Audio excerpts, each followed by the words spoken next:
Welcome to The Pulse, where we focus on all things people, power, and politics. I'm Brandon Hudson. Thank you for joining us. We have a jam-packed show for you this Friday. We've got some of our regulars, former Democratic State Rep Sherry Gay Danyogo and conservative attorney Terry Johnson. They're in Studio C to talk about one Michigan healthcare system that's ending gender-affirming care for minors. Plus, we are hearing from Stanley Grote and one of the people accused in the fake electors scheme about the charges that are now being dropped. But we want to start with a story that is making international headlines.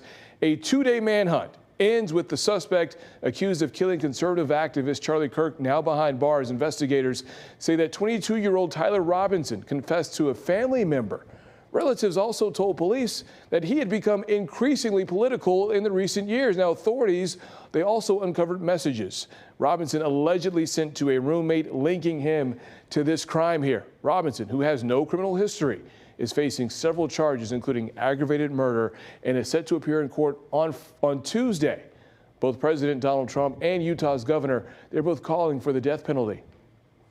Charlie Kirk was killed Wednesday while speaking at Utah Valley University. He leaves behind a wife and two kids. The 31-year-old was the founder of the nonprofit Turning Point USA. Mourners have been showing up to the nonprofit's headquarters in Phoenix to pay tribute with signs and flowers and candles. President Trump has ordered U.S. flags lowered through Sunday. He has also said that he will posthumously award Kirk the Presidential Medal of Freedom. We are now joined by Dr. Chris Pearson, CEO of Black Cloak. Dr. Pearson, how are you? Welcome to The Pulse. Good to be here. So look, there's been a lot of talk about security when it comes to the assassination of Charlie Kirk. What can you tell us? Because we know that Charlie Kirk had his own security detail, but also there was a security that was brought in and provided in Utah. So what's the fallout with a situation like this when it comes to security personnel? Well, when you're talking about physical security around a high-value target, you have to think in rings, concentric rings of security around that individual. So you'll always have those close protective individuals around you and potentially other family members that might be there. A few different interspersed, maybe plainclothes officers in a crowd, a few other officers at ingress and egress points. But what really comes down to is a risk assessment on the front end. What are you seeing on online chatter? What are you seeing in cyberspace? What are you seeing or hearing in terms of physical threats, threats of violence, and all the rest to actually craft the right level of security? We have seen, even before Charlie Kirk, there was the murder of the Minnesota lawmakers. So when it comes to political violence, and that has been top of mind lately, how does security detail change for not just your state lawmakers, but those all the way up to President Trump? Yeah, well, what we've seen right now is an increase in the amount of vitriol that's been happening probably across the past, decade, but most certainly the last few years. You, of course, have Representative Gabby Giffords in 2011. You, of course, have the attempts on President Trump's life. You also have issues with Representative Pelosi's family, and then more recently, the Minnesota. And you have other areas where you're actually having high value targets, such as Brian Thompson from United Healthcare, as well as with Blackstone in the NFL just a few weeks ago in New York. The bottom line is we're seeing the online vitriol rise. We're seeing those things that are being said in cyberspace, in the digital realm, moving into the physical realm, the kinetic energy realm, where threats of violence are actually being enacted on. It's time for all folks that are out there exercising their First Amendment rights, but for all folks that are especially in the political light to go ahead and properly assess their physical and their digital security. With a lot of that vitriol, increasing online, what can be done by, the Metas, the TikToks, a lot of these social media groups that are homes to a lot of these opinions? So, first, what the user can do, what the high value target can do is make sure they're mitigating their online persona and profile in terms of address, phone number, email address, those items that are on the personal side, so that you become a harder target to hit. You want to make sure that you have easy communications in with the trust and safety teams for online providers, especially those social media providers, so that when or if something pops up, you're able to go ahead and get those taken down or alerted. And then, of course, all information fed back into someone that's going to prepare and take care of your personal security and your digital security. Dr. Chris Pearson, look, I appreciate your time. I wish we could talk a little bit more, but this is valuable information, and we appreciate you joining us on The Pulse. Thank you. Talks of political violence are happening here at home as well. Michigan State Police, they are investigating a bomb threat made against the home of Lieutenant Governor Garland Gilchrist. He said that the threat was deemed credible, but it's not clear if anything was found. Gilchrist released a statement thanking law enforcement for their quick response to keep his family safe. Thursday's threat against the Gilchrist home came on the same day that several historically black colleges and universities, or HBCUs, went on lockdown due to threats that include Alabama State University and Virginia State University, among others. The exact nature of these threats, they haven't been released just yet. And that's not all. A potential bomb threat was also made at the DNC headquarters in Washington, D.C. All those incidents remain under investigation tonight. And it's been an initiative that has been met with praise among protesters, well, along with protests, I should say. And now President Donald Trump, he is expanding his crime crackdown to Memphis. He spoke about the move on Fox News earlier today, saying that both Republican Governor Bill Lee as well as the city's Democratic Mayor Paul Young, they're happy about it. However, Young later pushed back on that assertion, saying that he never asked for the National Guard to come in. This is a sentiment that is echoed by the Shelby County Mayor. Military personnel in American cities do represent an occupation, and the biggest fear is we lose our democracy. It is the elected officials that have supported soft on crime, leftist policies, defund the police. They're the ones that are saying, oh, no, there's no crime here. And of course, you talk with any citizen and they'll tell you differently. All right, so listen to this. This week, the Memphis police reported overall crime is at a 25-year low, and a murder is at a 6-year low, but that is coming off a year ranking Memphis as the most dangerous city in the U.S. According to the 2024 FBI crime statistics, when the city's crime rate was almost 344% higher than the national average. By the way, the same data lists Detroit as the third overall crime rate, about 187% higher than the national average here. However, just last month, the city of Detroit announced a 30% drop in homicides and non-fatal shootings within 7 of its community violence intervention zones. That's between May and July of this year. As the 2026 election for the U.S. Senate inches closer, one of the front runners, Haley Stevens, she's picking up some pretty big support. Today, a Democrat announced that she's been endorsed by the Michigan Democratic Party Black Caucus, whose chairman praised her for her responsiveness and her work here in Michigan. Meanwhile, a report by the Michigan Information and Resource Service, or MERS, says that team members for one of the other front runners, Democrat Mallory McMorrow, says that they're also working to connect with black voters by suggesting they bring in rappers.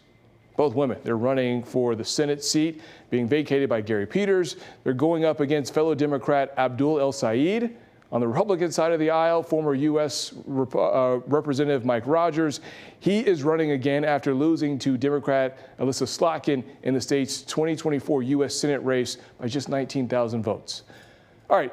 Hopefully you had time to unpack all that. Still ahead tonight on The Pulse, a judge dismisses charges against 15 Republicans who are accused of acting as electors during the 2020 presidential election. One of those people is right here in Studio C. We're going to get his perspective on how his life has changed. That's on the other side of the break.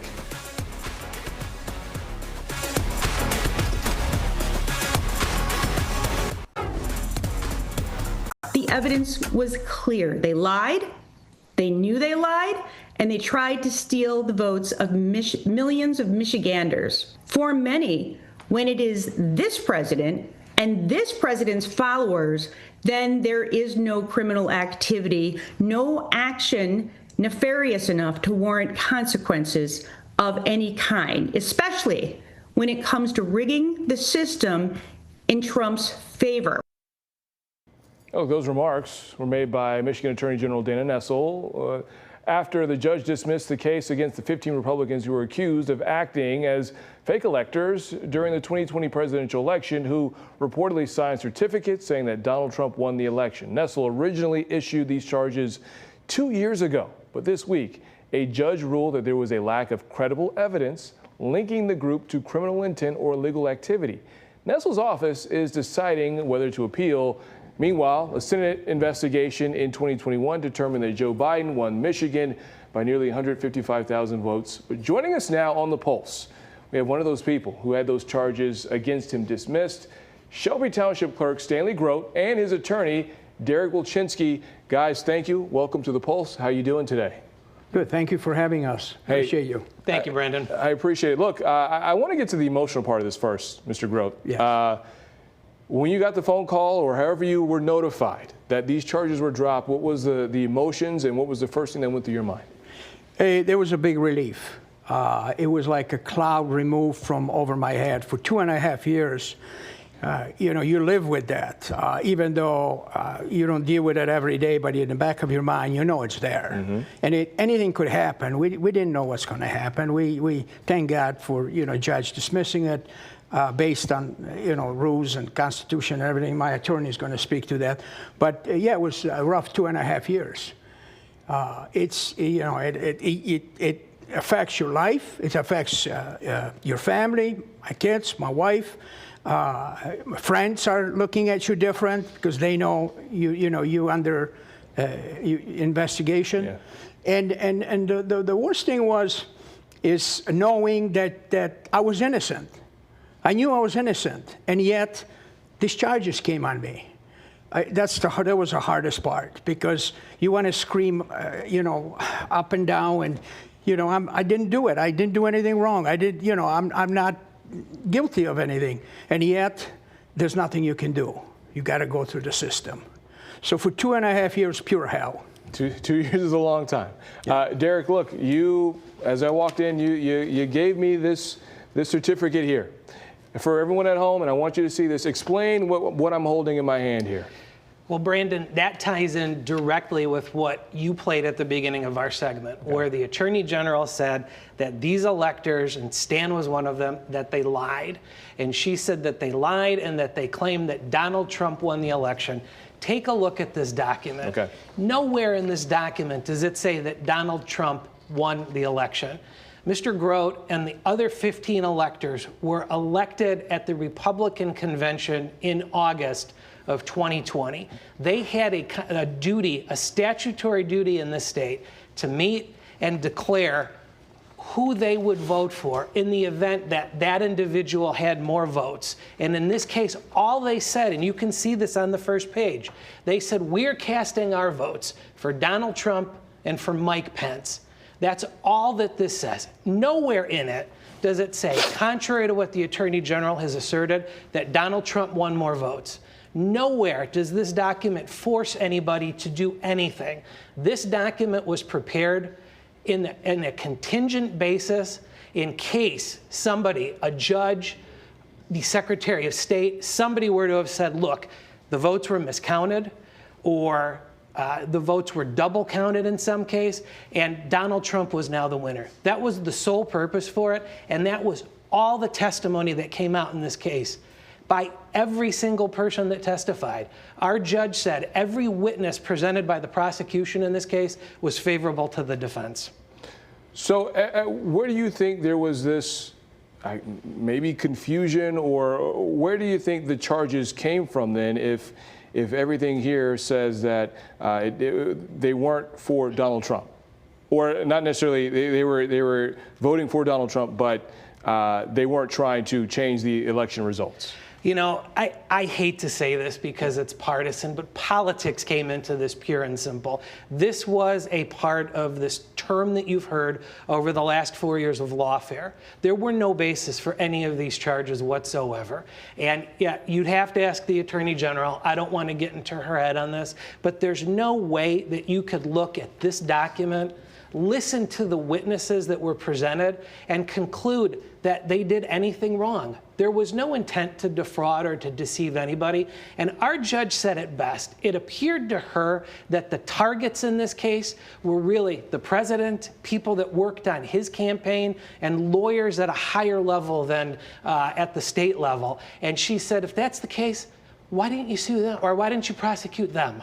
I got 30 seconds. Mr. Grote, I do want to ask you, I know you want to say something, but how do you How do you make up for the 2 years that you feel like you've lost? Spend time with the family, friends, Yeah. and move on. You know what? Another thing that hurts really bad is being called liar. We were called liar by Attorney General, a person of power, and we're little people. We were elected at the convention. Another one is fake electors. There's nothing fake about us. We were legitimate elected at the state convention. So stuff like that hurts. And there's not much we can do because she holds the power. Mr. Grote, I appreciate it. Mr. Wilczynski, thank you so much for your time. And you know, get a chance to enjoy the weekend now that you, thank you very much. Don't have that cloud over your head. Well, thank you so much. I appreciate it. Give us something to cheer about. Yeah, we can all cheer about together, that we can unite under. Thank you so much. Thank you, guys. Thank you. Brandon, thank you. We'll shake our hands off camera. Off camera. All right, let's go ahead. Coral Health. They're announcing plans to end gender-affirming care for minors. This is a topic that has been debated plenty around the country. We got two familiar guests, Sherry and Terry. They're weighing in. You're watching The Pulse. That's next on Fox 2.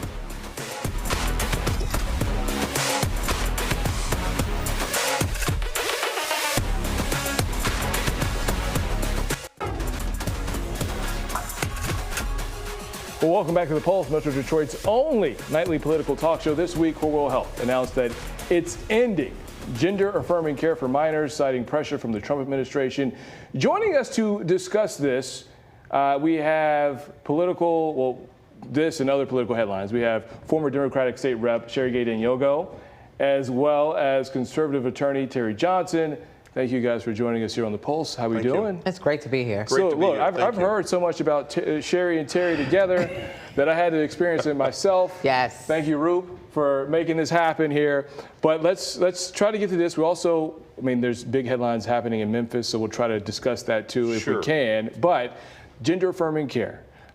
Sherry, I know that you and Roop had this conversation before, but is this a situation, we'll start with you, because ladies first, but is this a situation where in 2020, we saw a lot of companies, health systems, you name it, saying they recognize a lot of the marginalized. But now that we have a different administration in office, things seem to be changing. So is this something that we're going to go through this with every changing administration, or is that your concern here? Well, so in fairness, our health systems have to carry a load of providing health care to our indigent communities, those with health care. And so you think about the cuts to Medicaid that's occurring across the country. And so certainly they're enduring cuts as well. But anytime you have an administration that has made it very clear that they will take away funding and they're not going to cover the expense and the cost, you got to be realistic. Who's going to cover it? And so, I think they have to make a decision that is in the best interest of providing health care to all. And I would rather that they are able to continue care, urgent care in a lot of instances, emergency care in a lot of instances, that is not even being covered by insurance. So I think this is the time that we're in, and these optional, in many instances, surgeries are not a place where it's going to be a priority. And again, this is taking away finances from the hospital systems. Terry, I want to ask you this, because Michigan is a blue state as of right now. We have with Governor Gretchen Whitmer. It has been known to defend a lot of Democratic ideologies. However, we're seeing some of these health systems take a more conservative stance. So are you surprised with the decisions that are being made, not only by Corewell, but we've also seen it at University of Michigan Health? I'm not surprised at all, because again, at the end of the day, we have to talk about what this truly comes down to. It comes down to the only color, not blue, not red, it comes down to green.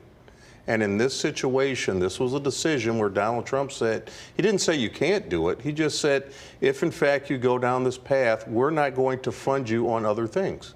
I don't see anything wrong with that. And every CEO, which again, Donald Trump is the CEO of the United States, every CEO makes decisions on what is the best route to spend dollars, and in this case, federal dollars, and that's what he's doing. I don't see anything wrong with it. And if I'm not mistaken, this is really talking about, from Corwell, from what I read, and again, just making sure I'm correct here, this is really affecting those 19 and under more than anyone else.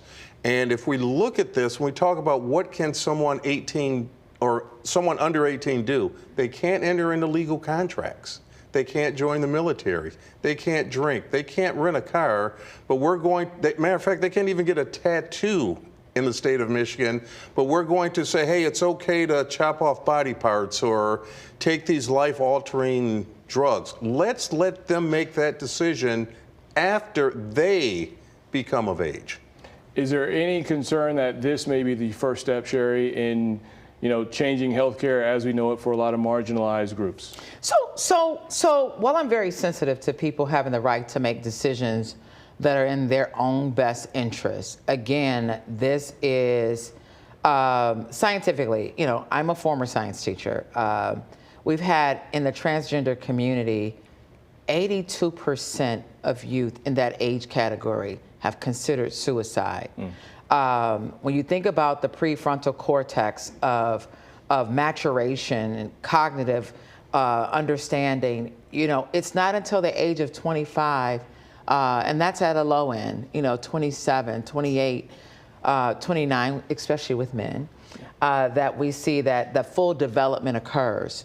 And so if that's the case, are we being irresponsible in allowing someone who hasn't even fully developed cognitively in their prefrontal cortex and being able to make these decisions, and then now putting them in a space where they are facing depression, mental health challenges, suicide even?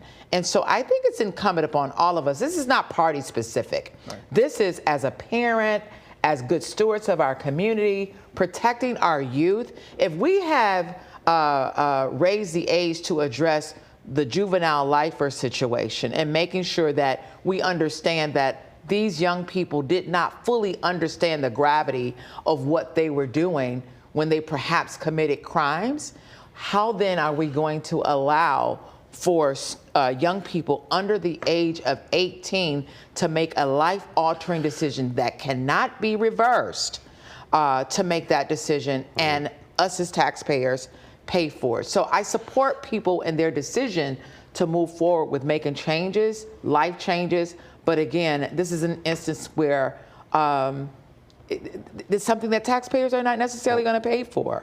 Well, here's the thing, and Sherry mentions this, as a criminal defense attorney, we have certain things on the books for kids who are, let's say, between 18 and 21. Judges take certain things into consideration where kids are going to make mistakes. And in some cases, they can even extend it between 21 and 25. The justice system actually understands that. And what Sherry said, I would agree with. In other words, we're all agreeing with President Trump and his decision, basically. I didn't say that.